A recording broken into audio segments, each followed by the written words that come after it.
Tu veux lancer? Ça fait longtemps que t'as pas lancé. Bonjour à tous. Bah écoute, ça me va. Attends. Il n'y a pas la musique? Non, du coup, on n'a pas la musique. Je peux te la faire à la Ah bouche bah, si tu veux. Bah alors, je t'en supplie.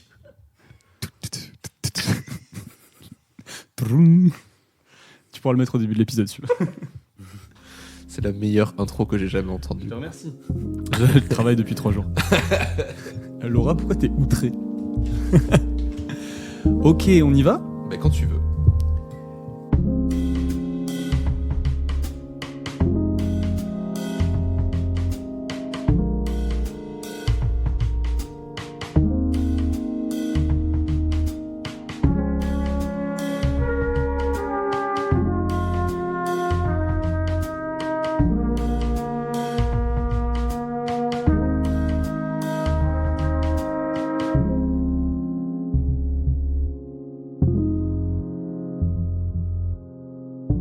Et bonsoir à tous. Bonsoir Robin. Et bonsoir Jean.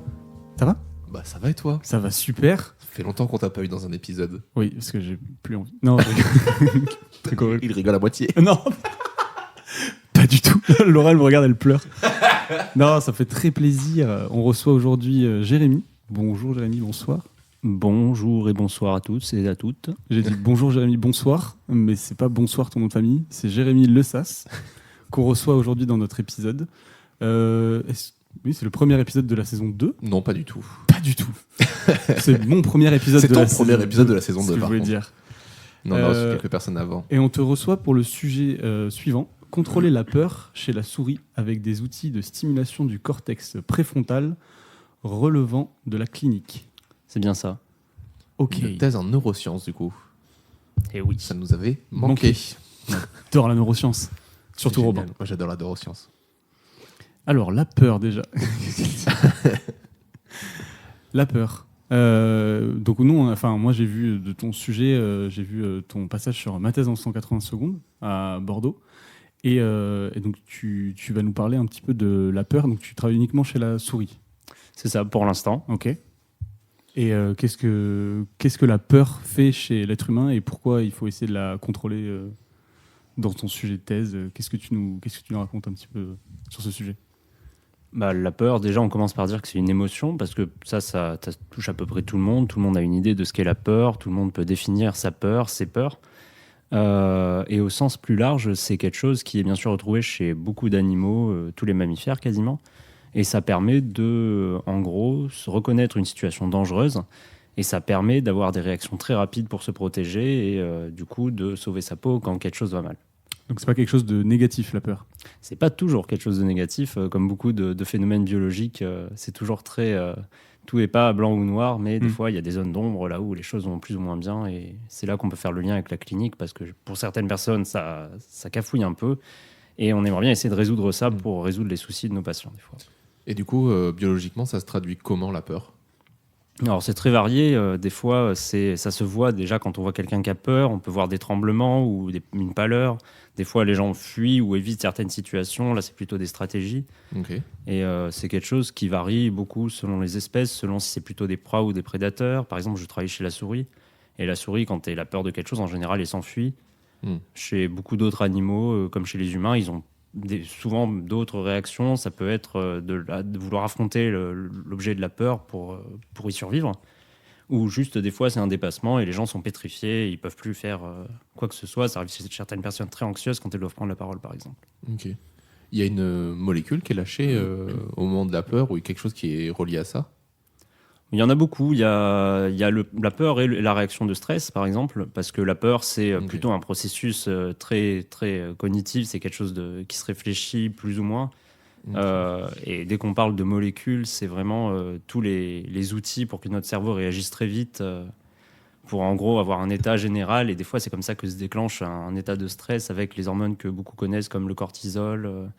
Après, l'adrénaline qui vient pour pouvoir réagir très vite et activer son système de fuite. Il y a beaucoup de choses, il y a beaucoup de leviers, beaucoup de systèmes. Et c'est ça qui m'intéresse beaucoup. Du coup, ça fait pas mal de choses à étudier, à essayer de comprendre pour les manipuler quand il y a besoin. Ok, donc il y a des réactions physiques et hormonales qui se créent dans le corps quand la peur arrive, en fait. C'est ça.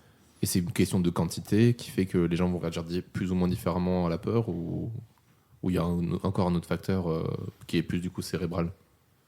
Ce qui est fun, c'est que la réaction de peur, c'est quelque chose d'assez stéréotypé. C'est comme quand quelqu'un se sent en colère ou triste ou amoureux. Souvent, c'est les mêmes choses qu'on retrouve. Les gens éprouvent des palpitations ou alors les gens vont être un peu euphoriques et ils vont avoir leur vision qui change. Ils vont rapporter que leur vision change. Ils se focalisent sur ce qu'ils regardent, par exemple, ou ils vont plus entendre grand-chose. Leur audition va s'étouffer. Mais derrière, c'est très personnel parce que les gens peuvent avoir peur de trucs qui font pas du tout peur à d'autres personnes. Par exemple, si j'ai un ami qui est anxieux social, il va être incapable de prendre la parole, même dans un petit groupe de gens, sachant qu'il y a un micro. Alors que pour beaucoup de personnes, il y a l'autre extrême qui est une prise de parole devant un amphithéâtre. C'est assez stressant. Et là, pour le coup, c'est pas très pathologique de stresser un peu et de pas pouvoir parler. Ça devient un problème si on peut pas prendre la parole dans son milieu professionnel, par exemple, parce que les gens vont avoir du mal à travailler dans la plupart des boulots qu'on connaît, parce qu'il faut des interactions sociales. Et c'est surtout là que nous, on s'intéresse aux patients et qu'on veut comprendre comment on peut les aider en modifiant leur réaction de peur. Okay. Et du coup, tu disais qu'il y avait différents types de peur et de différentes réactions de peur en fonction, par exemple, de l'espèce. Tout à l'heure, tu disais, par exemple, la souris, vu que c'est souvent une proie, elle fuit. Est-ce que c'est facile, du coup, d'étudier parce que j'imagine que ton travail de thèse chez la souris, il sera utile après pour les humains. Est-ce que là, il y a une grosse différence du coup sur les systèmes de réaction de la peur chez la souris et l'être humain? Et est-ce que c'est une difficulté dans ce travail? Oui, c'est une difficulté. Du coup, on appelle ça un challenge pour essayer pour voir où est-ce qu'on peut résoudre ces petits problèmes là où il manque un pont. Mais ouais, il faut faire des simplifications. Comme souvent en science, on essaie de prendre un système, on essaie de modifier le moins de paramètres possible pour pouvoir avoir des conclusions qui s'appliquent. Et en l'occurrence, la souris, j'ai quelqu'un qui a peur, je vais voir son expression va changer. S'il devient un peu plus pâle sur une souris, c'est un peu plus difficile. Du coup, on simplifie et on étudie dans un contexte très particulier de peur conditionnée par le conditionnement pavlovien que beaucoup de gens connaissent, c'est-à-dire associer quelque chose de négatif à quelque chose de neutre, comme un son par exemple. Et là, ce qu'on fait, c'est on associe un son à un choc électrique très, très faible. C'est juste, ça surprend et c'est pas agréable. On le teste avec nos mains pour rassurer tous les gens qui se disent que voilà, on fait du mal à des souris, mais c'est modéré. C'est surtout de la surprise, mais c'est pas agréable. Et après, rien que jouer le son, quand la souris l'entend, elle sait qu'elle pourrait pas échapper à ce choc électrique potentiel, et du coup, elle peut pas fuir, elle peut pas combattre le stimulus désagréable. Du coup, en fait, elle est pétrifiée, et ça, c'est vraiment quelque chose. C'est pas juste une souris qui s'arrête de bouger, elle est vraiment immobile et elle fait rien, et à part respirer, elle attend, elle est comme ça, et Ok, d'accord. Et ça se contrôle difficilement. Mais on le voit des fois, des gens, on appelle ça le freezing, et des fois on voit les gens freeze quand ils sont dans une situation vraiment très, très effrayante, là où ils savent pas quoi faire. Ça arrive par exemple quand il y a des attaques terroristes. C'est un exemple qu'on prend toujours quand on parle de peur, les attaques terroristes ou les événements très traumatiques à l'échelle personnelle, voire un accident par exemple. Beaucoup de gens perdent leurs moyens et font rien en fait. Et d'ailleurs, ils n'ont pas nécessairement cette expression de peur, mais ils sont des fois livides et juste c'est un dépassement de ses capacités de réaction à l'événement effrayant. Ils font rien. Ok. Et du coup, tu parles de stimulation chez la souris, de ce que j'ai compris dans ce que tu disais sur scène. C'est une stimulation pour éviter la peur ou pour la contrôler? Ou tu parles dans ton sujet de thèse, c'est la stimulation de la peur? Alors l'idéal, c'est beaucoup de simplification. Encore une fois, à chaque fois, c'est dur de faire une headline qui dit on contrôle la peur. Oui, bien sûr. Mais non, c'est sûr. Mais si on veut simplifier, on dit on peut stimuler une région du cerveau qui provoque la peur, pour faire simple, et on peut changer son activité et ça change la réaction de peur.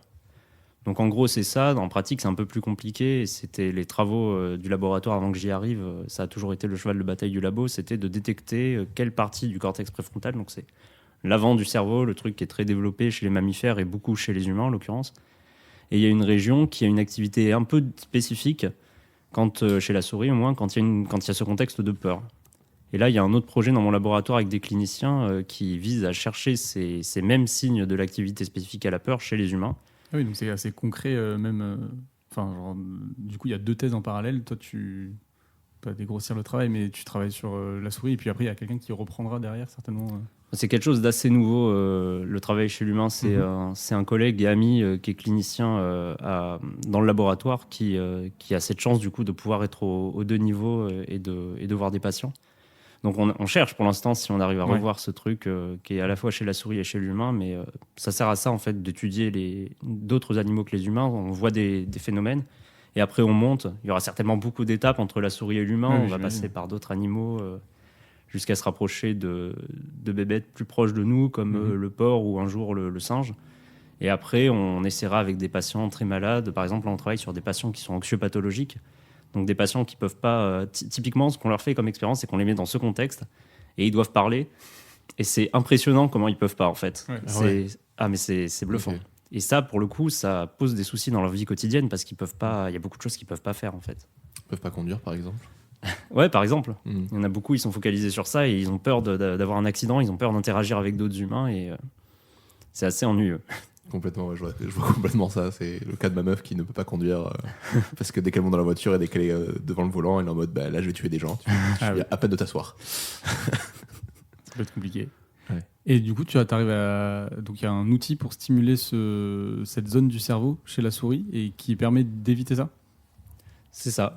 Donc Ok. encore une fois, dans ce contexte très réductionnel de la réponse à la peur, Mhm. on voit que la souris, en gros, quand on fait cette stimulation, qui passe par une détection en temps réel, c'est assez cool. C'est pas moi qui l'ai fait, c'est très cool. C'est Et, toi qui l'utilises en tout cas. Je l'utilise, j'en suis très content parce que c'est vraiment très cool. Et ils analysent en temps réel l'activité du cerveau et le comportement de la souris.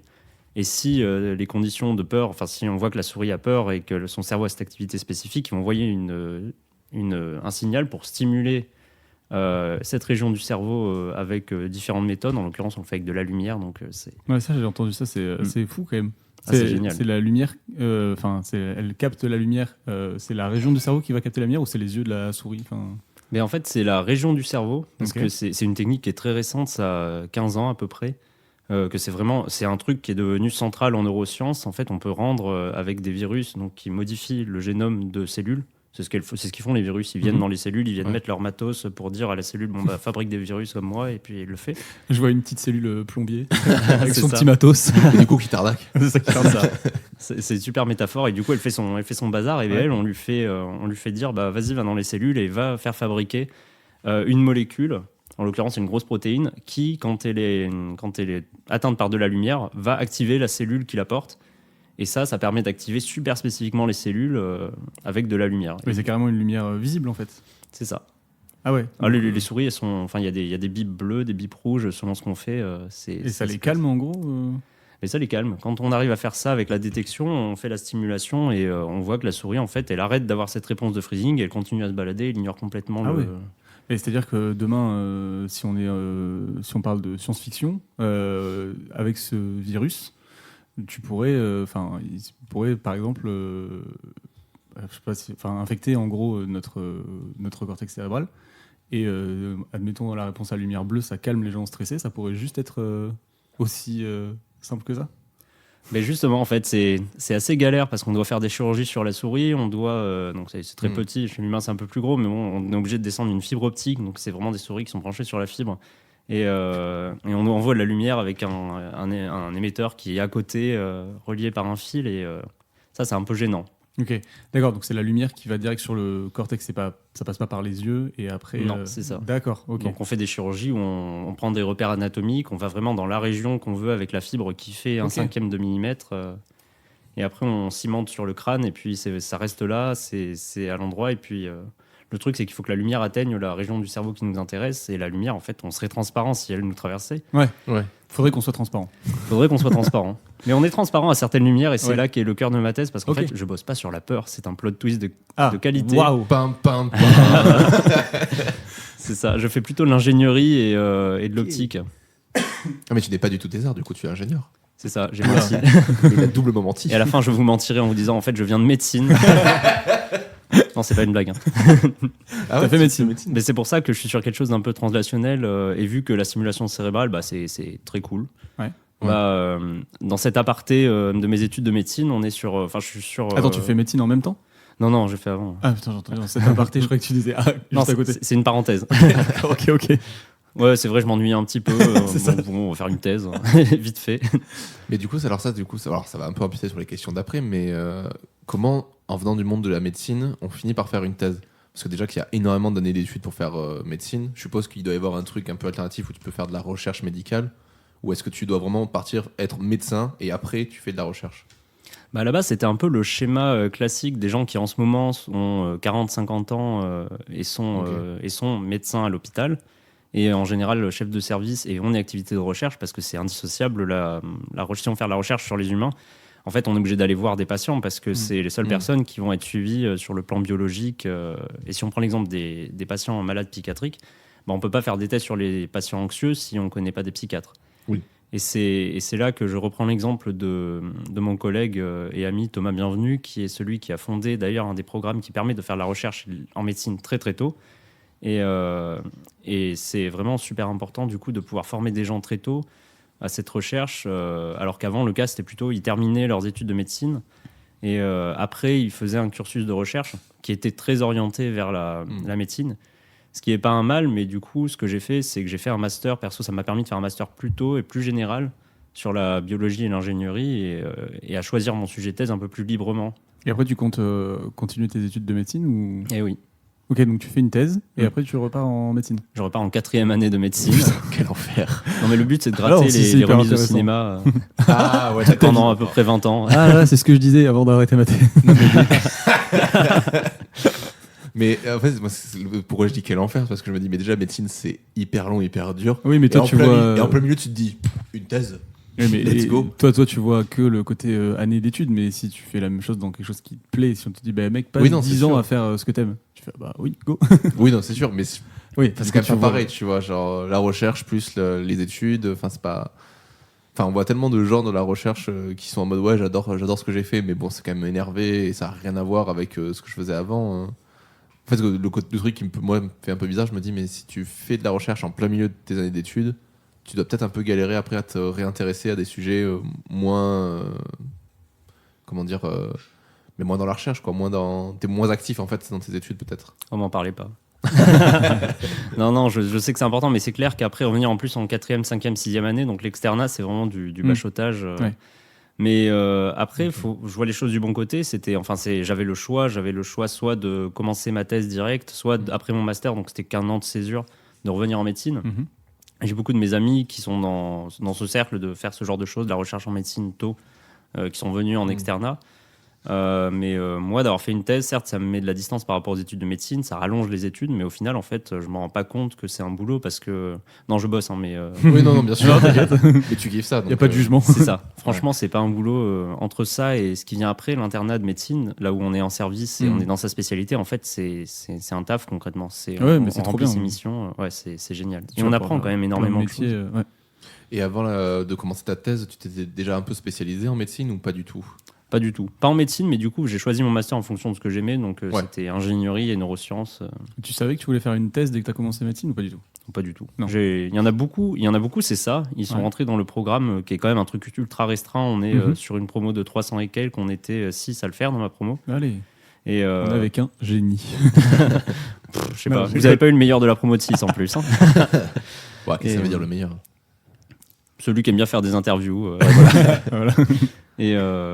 Et au final, qu'est-ce que je disais? Tu disais par rapport à ceux qui choisissaient le cursus directement pour faire une thèse en médecine. C'est ça. C'était un peu au feeling, quoi. Ouais. En fait, j'ai entendu parler de ce programme. J'avais d'autres potes, ils savaient depuis le lycée que ça existait. Ils sont rentrés en médecine pour faire ça. Moi, c'est juste. En fait, je voulais faire la recherche quand j'étais gamin.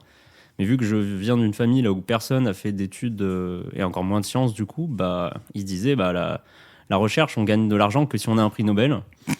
Et certes, c'est pas nécessairement simple le système économique de la recherche, mais non, il y a des postes avec un salaire. Mais du coup, ils m'ont dit la recherche, c'est pas fou, à part c'est un vote la solution contre tous les problèmes de la Terre. Et du coup, je me suis orienté plutôt vers la médecine et j'ai voulu faire ça super tôt. Je voulais faire la chirurgie, j'ai fait fixation sur la chirurgie. Ok. Et au final, j'ai pu réconcilier mes deux amours quand j'ai appris que c'était possible. C'est trop bien. Et j'essaye. Ah, franchement, ouais, j'ai eu beaucoup de peau et je suis très reconnaissant. Beaucoup de peau pour un chirurgien.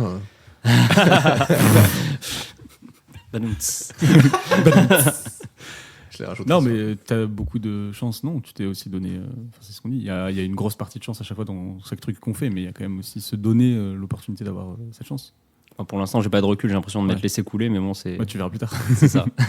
Et du coup, pour revenir à ton plot twist, donc tu nous as dit que tu faisais de l'ingénierie. Donc c'est par rapport à cette fibre optique. C'est toi qui fais les... Enfin, c'est toi qui assiste les chirurgies ou c'est toi qui fais les chirurgies? C'est nous qui faisons les chirurgies. Ok. Donc dans mon laboratoire, ils étudient de façon super précise les. Donc c'est pas juste. Moi, j'étudie une région du cerveau que en la stimulant d'une façon précise, ils ont vu que ça changeait les comportements de peur. Mais en fait, je suis entouré de thésards et de chercheurs qui étudient de façon beaucoup plus fine l'interaction de cette région avec d'autres régions qui sont plus connues, comme l'amygdale, l'hippocampe, qui sont plus ou moins responsables pour la valence émotionnelle. Par exemple, des régions qui sont activées quand on a quelque chose d'agréable, quand on a quelque chose de désagréable. Notre région qui rejoint un rôle dans la mémoire. Et en fait, c'est bien sûr une interaction, c'est pas juste une région qui dicte tout. Et eux, ils essaient vraiment de dépioter et de comprendre comment sont ces systèmes. Et ils servent de ces outils là où ils mettent des fibres aussi. Tous mes collègues mettent des fibres dans les cerveaux de souris. Ils étudient, ils font plein de manipulations assez complexes et ils étudient ce que ça fait. Moi, j'utilise vraiment juste cet outil. C'est pas de l'investigation sur la façon dont le cerveau fonctionne en tant que tel, mais c'est vraiment développer cette technique pour la changer et la rendre plus applicable à l'humain. Ok. Donc, il y a la perspective clinique et translationnelle pour essayer un jour d'amener ça aux patients au premier plan. Le truc que je comprends juste pas trop, c'est comment ça fonctionne. En fait, le câble que tu mets, il sert à mesurer la réaction, et pour pouvoir pour pouvoir créer la réaction avec la lumière, c'est par un virus qui est ingéré. On l'injecte en fait. Ouais, Donc avant la chirurgie, on injecte le virus. Après, on a cette Ok. région du cerveau qui est sensible à la lumière d'une certaine couleur. Donc on choisit. Là, franchement, c'est très C'est cool. Il y a quelle des couleur couleurs partout. T'as le droit de le dire? Il y en a plein. Mais c'est plein de couleurs parce que c'est vraiment une thèse sur les couleurs. C'est très cool. C'est une thèse arc-en-ciel. Ah mais c'est génial. En plus, on a reçu un système qui fait des lumières dans tous les sens la semaine dernière. Je te vois trop en mode de leur tu te le mets dans les yeux en mode alors qu'est-ce que c'est? Non, vaut mieux pas. J'imagine. Ah, c'était Noël un peu en retard. J'étais trop guirlande. content. Mais Si alors, mon attends. directeur de thèse m'entend, je lui dis merci beaucoup pour ce super cadeau de Noël en avril. Et du coup, c'est quoi? Tu viens éclairer au niveau du coup directement sur le cortex, ou tu vas venir stimuler une autre partie du corps avant? Mais non, moi c'est le cortex juste, il y a vraiment juste une fibre, mais on peut aller dans n'importe quelle région du cerveau. Ah, mais du la moment fibre, où- du coup, elle est quand même mise à l'intérieur du corps. Et ouais, et ça Ok. c'est un C'est souci. intrusif, ouais. Et c'est pour calmer la peur. C'est en gros la peur elle est Oui, déclenchée compris, par ouais. le bruit et après la lumière elle va calmer la Ça veut peur. dire que- C'est ça. ouais. Et où tu le fais avant le bruit. C'est le système qui détecte en temps réel si la souris a peur. Ah ouais, et Donc ça se déclenche tout seul en fait. C'est ça. Si la C'est souris, génial. s'en fout et qu'elle n'a pas apprise, parce qu'il y en a beaucoup qui apprennent pas, sans vouloir critiquer les capacités cognitives de mes souris. Ouais, c'est moche. Déjà que tu travailles sur des souris et que c'est un sujet tendu.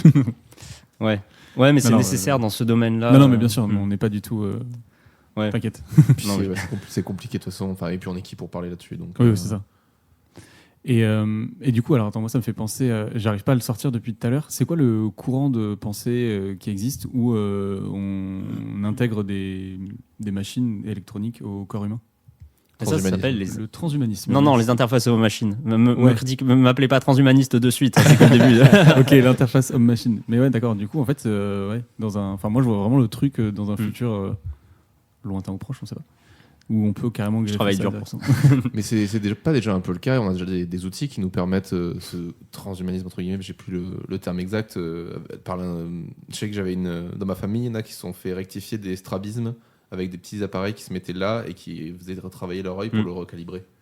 C'est ça. Bah, c'est ça qui me fait vraiment kiffer dans ce boulot. En fait, c'est ça que je voulais faire quand j'étais gamin, quand je voulais faire de la recherche.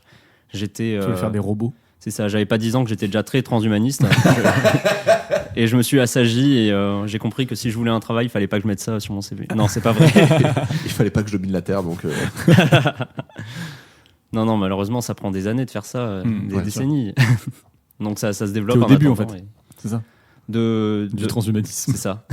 On reviendra sur cette interview, il dira c'est celui qui s'est présenté aux élections en 2050. Le grand robot, là. Jérémy 2050, je le note. Non, ça va, je me suis assagi. Maintenant, j'ai juste envie de développer ces technologies parce qu'en fait, il y a largement de quoi s'amuser avec déjà comment le cerveau fonctionne bien et ensuite comment le cerveau fonctionne mal quand on a des patients. Et du coup, c'est quand même un peu plus stimulant de vouloir résoudre des soucis que d'en créer en voulant changer tout le monde. Mais du coup, ouais, ça a quand même bien avancé tout ce qui est interface cerveau-machine, interface humain-machine en général, avec tous les gens qui ont un pacemaker, tous les gens qui ont une stimulation cérébrale profonde, parce que ça se fait déjà avec de l'électricité Ah ouais dans Parkinson. D'accord. Et je savais pas du tout. Ah, mais c'était vraiment un coup de peau, en fait, plus ou moins, parce que c'est une Un région. chirurgien qui a oublié ses outils.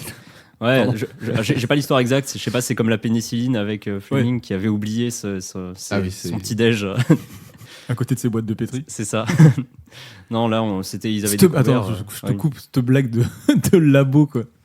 Oui, j'ai pas compris là.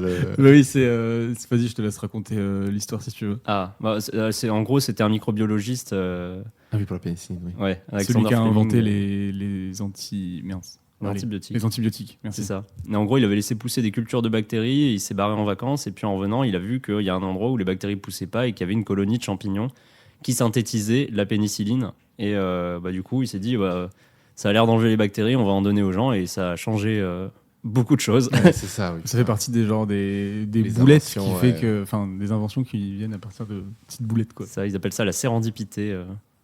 Ah, putain, la oui, découverte quel par beau le mot. pot. C'est ça. Par le pot. Pour dire la découverte par le coup de chance. Par le chance. Les post-it aussi, ils ont été créés comme ça. C'est un mec qui a oublié de la colle sur un papier. C'est un peu un délire comme ça. Il faudrait que je recherche. Mais ça a été créé en 2 étapes, je crois, les post-it. Après, ils ont choisi la sur couleur le bêtise jaune. de Cambrai. Ouais, les bêtises de Cambrai, le LSD aussi, apparemment. C'était synthétisé par erreur. Je suis né trop tôt. Trop tard. Trop tôt et trop tard. En même temps. Trop tard, je sais pas. Et du coup, l'histoire de. Enfin, là, on est complètement digressé, mais l'histoire de. T'as dit pour le Parkinson, c'était une sorte d'erreur. Plus ou moins, parce qu'ils ont découvert que il y avait beaucoup de patients parkinsoniens. Ils avaient remarqué que quand ils stimulaient avec 2 fils électriques, donc c'est vraiment envoyer un courant avec un bâton électrifié au bout, dans une région assez profonde du cerveau humain, genre c'est difficile de faire vachement plus profond, en fait ça résolvait super bien les problèmes liés à Parkinson. Les patients tremblaient plus, ils arrivaient à marcher. Et ça s'est développé, et du coup maintenant il y a vraiment des dizaines de milliers de personnes dans le monde qui sont malades parkinsoniens et qui ont cette machine qui résout vraiment ces soucis pendant une quinzaine d'années. Et vu l'âge de début des symptômes et à quel point ça évolue si on fait rien, c'était vraiment révolutionnaire le truc. Mais après ils mettent une fibre, ils mettent des fils électriques, ça risque de s'infecter. Oui. Une chirurgie cérébrale, c'est pas un truc qu'on fait en bah ambulatoire. On va pas voir le médecin généraliste pour faire poser des fils. Bonjour. Ouais. Ça c'est le futur. Je reviens sur les couleurs là, et enfin voilà. Tes couleurs là. Je suis fatigué. Ça va. Non, je reviens sur la stimulation cérébrale. Est-ce que c'est plutôt binaire ou genre il y a une intensité du signal ou une couleur qui fait que soit tu supprimes complètement la peur, soit tu la rends viable pour que justement elle ait cette réaction de fuite? Parce que le but c'est pas de supprimer la peur à 100% parce que sinon t'as plus aucune réaction vis-à-vis d'un danger en fait. C'est pour ça que c'est plus compliqué. Chez la souris, c'est facile parce qu'on contrôle l'environnement, on sait que c'est là qu'elles ont peur, on fait le son pour qu'elles aient peur. Mais si on a un patient, par exemple, pour prendre l'exemple de ceux qui ont un stress post-traumatique, donc qui ont vécu quelque chose de traumatisant, comme par exemple qui ont été victimes d'un attentat ou témoins proches et qui auront peur, c'est l'exemple des gens qui ont fait la guerre au Vietnam, par exemple, qui après ont peur des ballons qui pètent et qui perdent tous leurs moyens et qui deviennent fous parce qu'il y a un ballon qui a pété pas loin et ça leur rappelle le traumatisme de la guerre. L'idée, ce serait de pouvoir supprimer cette peur vraiment quand il y a ce contexte dans lequel il ne devrait pas avoir peur.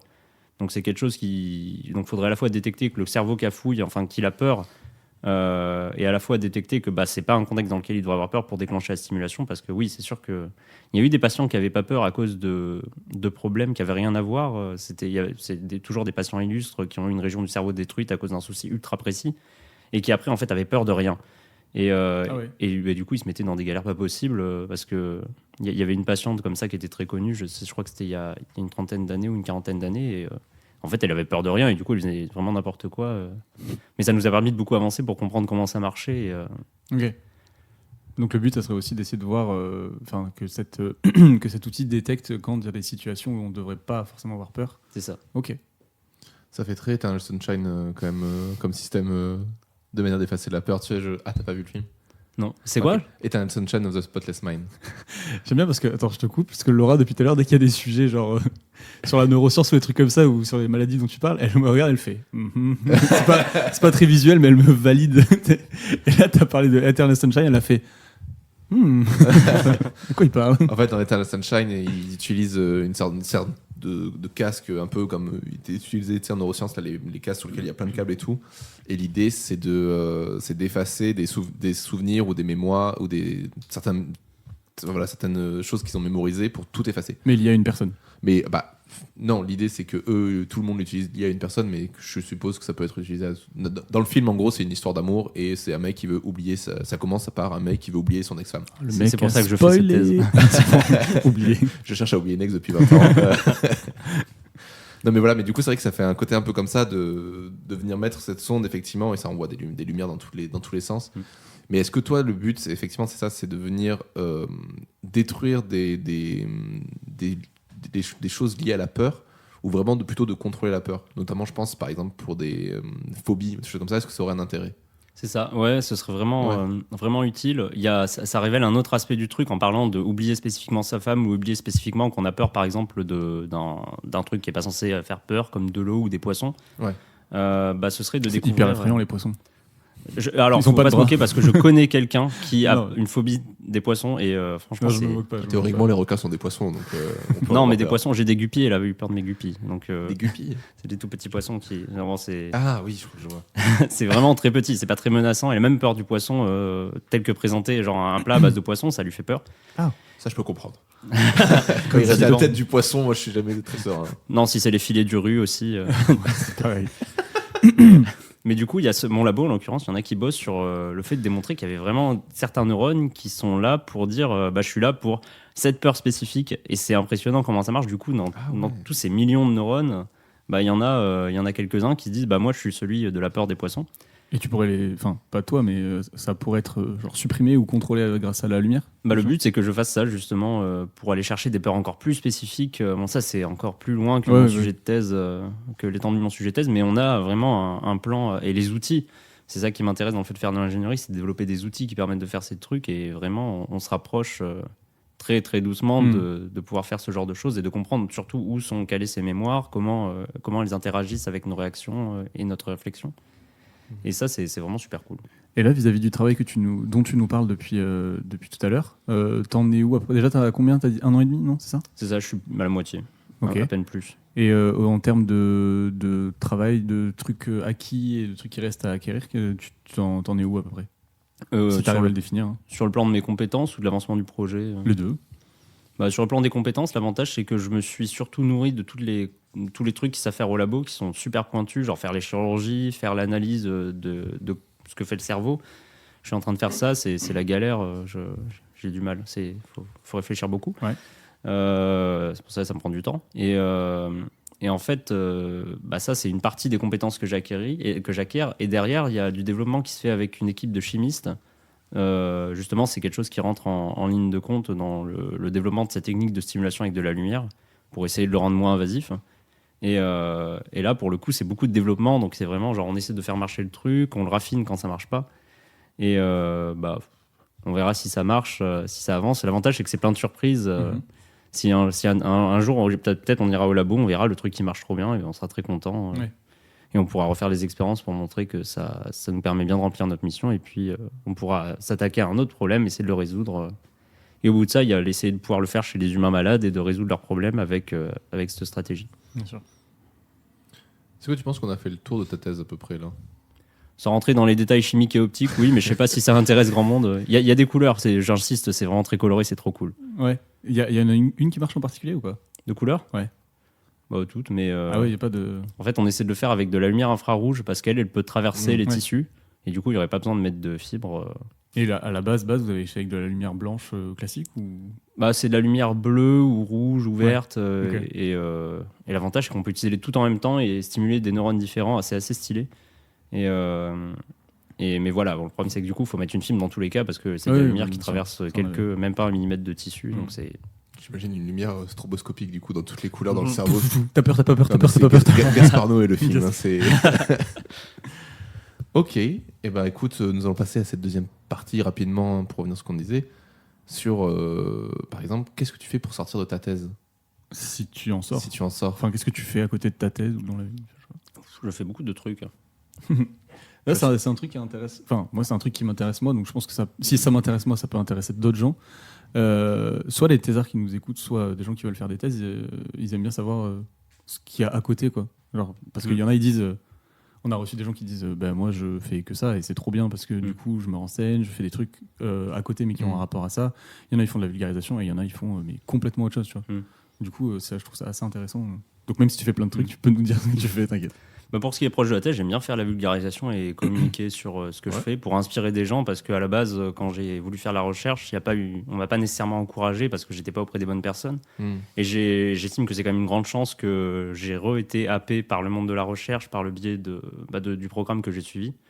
Et au final, des opportunités qui se sont présentées. Donc si j'arrive à convaincre des jeunes, enfin des personnes un peu plus jeunes que moi, d'essayer de faire ce genre de choses et de ne pas hésiter à essayer et à suivre leurs rêves ou les idées qui leur passent par la tête sur leur carrière, ça me fait vraiment plaisir. Tu fais ça quelque part en particulier, la vulgarisation, ou c'est plus au quotidien, auprès des gens que tu rencontres Déjà, les gens que je rencontre, et puis après, c'est ce genre d'événement, venir avec vous sur ce plateau pour parler de ma thèse, ou alors faire ma thèse en 180 secondes, ou alors faire la communication scientifique. En l'occurrence, avec des gens qui font pas forcément du développement et de l'ingénierie, ça me fait plaisir de leur partager un truc un peu frais. T'as déjà publié un article ou pas encore ? Non. Ça t'intéresse pas trop ou... Si, il faut quand même pour que les gens puissent lire ce qu'on fait. T'es un peu obligé quand tu fais une thèse. Oui, c'est ça ce qui me semblait. Moi, je pense que c'était un minimum. Ouais. C'est un minimum, mais il y a des directeurs de recherche, si t'en fais pas 3 ou 4, ça se passe pas très bien. Ça dépend du domaine aussi. Oui, ça dépend du domaine. Ok. Mais il y a CapScience, je pense, ils font beaucoup de trucs. Le cerveau, je pense, c'est un truc qui est assez passionnant pour que ça parle à tout le monde. Et du coup, certainement, moi, je sais que CapScience, j'avais pu intervenir sur la nuit européenne des chercheurs ou des trucs comme ça. Et je sais que CapScience, ils sont férus un petit peu de gens qui aiment bien faire de la vulgarisation. Donc, je sais pas si tu as déjà été contacté ou si tu ils nous avaient proposé. J'avais pas trop eu le temps sur le coup, mais. Mais n'hésite pas, ils sont trop cool. Trop bien. Ok, écoutez, moi, je pense que si on a fait le tour. Tu veux passer à ton interro ? On peut passer à l'interro de Robin. Tu connais cette partie ou pas ? T'as déjà écouté un peu l'émission ou pas du tout ? Je me souviens plus de l'interro. L'idée, c'est juste que je dois résumer tout ce qu'on vient de dire en une phrase concrète, quoi. Ah oui. Voilà. Sans lire le titre. Sans lire le titre de la thèse. Parce qu'il y a une fois où c'était... Alors. C'était une fois. Mais en même temps, le titre était tellement long et tellement explicite que c'était déjà le résumé de la thèse. C'est ça, c'était toujours un peu compliqué. Mais là, l'avantage, c'est qu'on peut le résumer plus simplement. Waouh. Ouais. Vous voyez le film ? Tu vois, Elon Musk, tu veux diriger le monde. Voilà, pour moi, pour moi, t'es Elon Musk. C'est l'interro de Robin.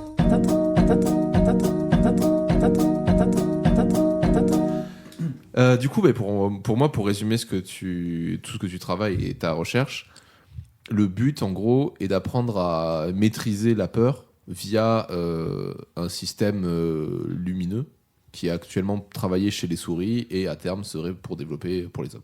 C'est ça. Voilà. Non, c'est pas du tout ça, j'aurais dû dire ça. J'ai oublié. Vous avez tout confondu, monsieur, je suis désolé. C'est du transhumanisme. On recommence. Enfin, du transsourisme. Non.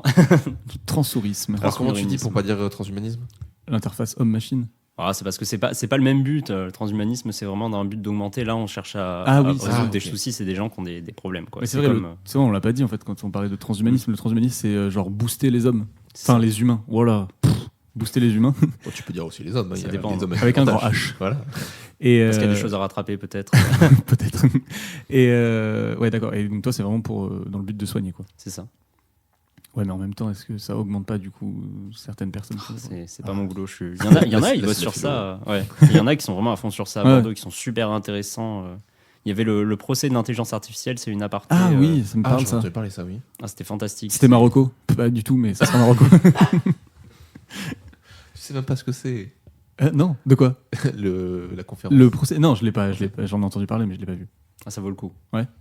C'est trouvable quelque part, ça, ou pas du tout ? Sur YouTube, c'est l'université qui avait organisé. Enfin, c'était des gens qui avaient organisé ça. Ils avaient fait une mise en scène. Je sais plus, c'était à la salle du Conseil général. Mais c'était à Bordeaux. C'était à Bordeaux. Ouais, okay. Ils avaient mis en scène un procès envers un maire de Bordeaux dans le futur, où ils avaient découvert à cause d'un bug que c'était un robot en fait. Et du coup, il y a plein de professionnels qui défilent avec un script pour apporter leur pierre à l'édifice. Il y en a qui bossent sur la biologie pure, il y en a d'autres qui bossent vraiment sur l'intelligence artificielle, comment ça marche.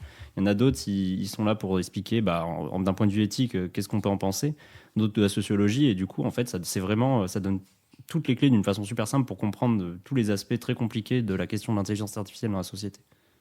C'est une société très idyllique, mais, mais c'est chouette. Les procès sont pas vraiment comme ça.